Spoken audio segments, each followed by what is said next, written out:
AITAH for turning up at the house my partner's car was at when he told me he was going somewhere else. Me and this man had been together for just over 3 years. I suspected nothing. He told me he was going over to one of his guy friend's houses, a guy friend who I know, and whose house I know. He left, and around 2 hours later my friend texts me saying, "Who does partner know who lives on street name?" I said, "As far as I'm aware, nobody." Why?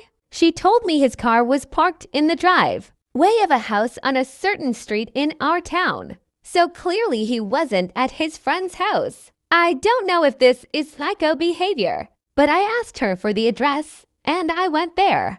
I don't know why I didn't text him first or anything like that to see if he'd lie. Or maybe he and his friend had gone to another person's house. I have no idea, but as soon as my friend said that, I just got in my car and went to see if it was his car. It was. I sat down the street and then texted him asking if he was having a good time. He texted back straight away and said he was, and that he and his friend were building his new PC together. So I knew instantly he was lying. I went over to the house and knocked on the door. A woman answered. I had no idea who she was, but I could tell by the way her face dropped that she knew exactly who I was. I kept my shit together and just said, "Tell him his shit will be on my front lawn when he wants to come and get it," and I left. Another hour passed and he came home while I was gathering up his things. He had the nerve to instantly start kicking off at me, telling me that me going there was psycho and that